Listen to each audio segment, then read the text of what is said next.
औज़ुबिल्लाहि मिनश्शैतानिर्रजीम बिस्मिल्लाहिर्रहमानिर्रहीम।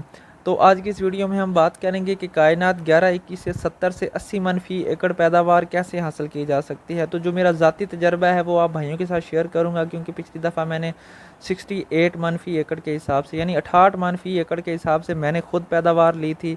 तो मैं अपना एक्सपीरियंस, ज़ाती तजर्बा आप भाइयों के साथ शेयर करूँगा। वीडियो को पूरा देखना है, एंड तक देखना है, सारी बातें गौर से सुननी है।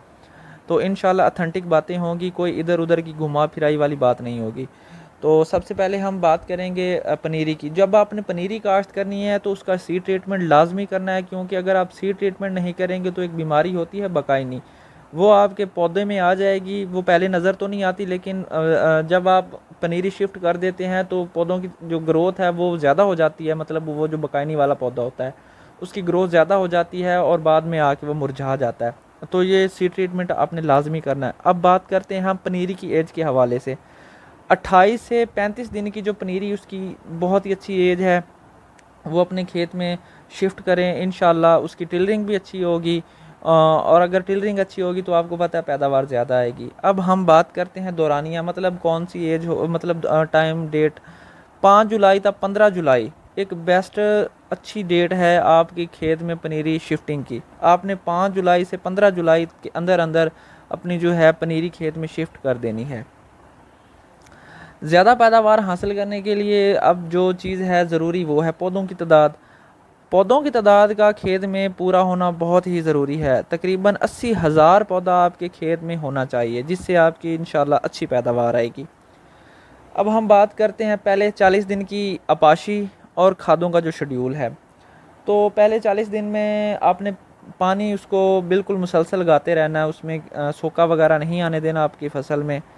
तो ये मतलब कि आपने ज़रूर, मतलब पानी जो है ना वो आपने ज़रूर मेंटेन करके रखना है।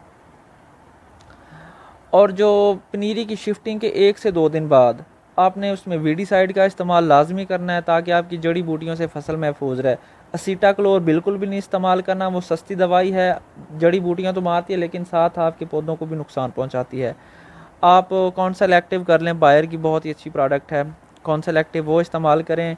वो उसका कंट्रोल बहुत ही अच्छा है। तो पहले जो 40 दिन की अब फर्टिलाइज़र है उसके वो आपके साथ शेयर करते हैं। पनीरी खेत के मुंतकिल के 10 दिन बाद आपने 25 किलो यूरिया लेना है, 10 से 12 किलो अल्ट्रासोल P44, या अगर आप ये नहीं इस्तेमाल करते, ये वैसे तो तेज़ाबी खाद इस्तेमाल करें, इंशाल्लाह आपको बहुत अच्छे रिज़ल्ट मिलेंगे, क्योंकि इसमें फिक्सेशन का कोई चांस नहीं होता। या अगर आप ये नहीं इस्तेमाल करते, आपको नहीं मिली, तो आप जो MAP है ज़ोर आवर एंग्रो वालों की, वो आप इस्तेमाल कर लें। आपने 25 किलो वो लेनी है उस, ठीक है, साथ 25 किलो यूरिया। ये आपने पहले जो बिजाई के मतलब शिफ्टिंग के 10 दिन बाद आपने ये फर्टिगेट करनी है, ठीक है। जब आपकी फसल 20 दिन की हो जाए तो आपने 30 ग्राम रीजेंट, वो रीजेंट की पुड़ी होती है छोटी सी 30 ग्राम की फ़ी एकड़ के हिसाब से, और साथ 25 किलोग्राम यूरिया, उसके साथ 500 ग्राम जो है हेडलैंड जिंक, ये आपने फ्लड करनी है जब आपकी फसल 20 दिन की हो जाए। जब आपकी फसल 30 दिन की हो जाए तो आपने 10 किलोग्राम यूरिया, साथ 1 किलोग्राम सल्फ़र, कोई भी सल्फ़र अच्छी सी कंपनी का ले लें। तो आपने यूरिया 10 किलो, 1 किलोग्राम सल्फ़र और 10 से 12 किलोग्राम अल्ट्रासोल जो है 16/23, इसमें तीनों चीज़ें बराबर हैं, नाइट्रोजन, फास्फोरस और पोटाश। तो पोटाश की स्टार्टिंग में ज़रूरत होती है, आपने पोटाश का इस्तेमाल लाजमी करना है। अगर आपने पोटाश नहीं देनी तो आप बिजाई के वक्त दे दें, SOP दे दें या MOP दे दें अपने ज़मीन की नौइयत के हिसाब से।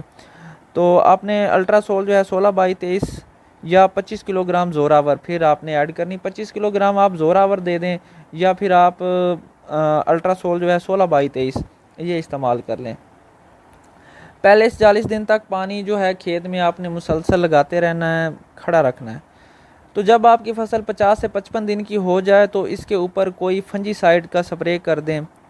तो उसके साथ हेडलैंड जो मल्टी है वो 200 ग्राम फ़ी एकड़ के हिसाब से आप इस्तेमाल करें। हेडलैंड मल्टी में अजाए सगीरा आते हैं, iron, copper, boron, manganese, zinc.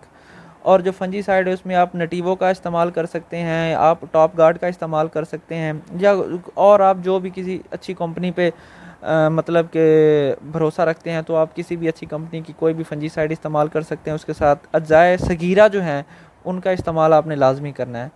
तो जब आपकी फसल 60 से 65 दिन की हो जाए तो उसको ना आपने क्लोरपेरीफास फ्लड कर दें, जो 480 ईसी में हो, किसी भी अच्छी कंपनी का ले लें क्लोरपेरीफास, या फिर आप कारटेप अपनी फसल में छट्टा करें।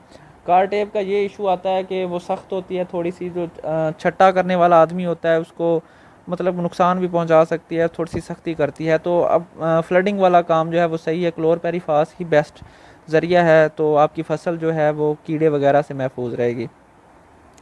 क्लोरपेरीफास अगर आप किसी अच्छी कंपनी का इस्तेमाल करेंगे तो 1 माह तक इसका जो कंट्रोल है वो खेत में रहता है।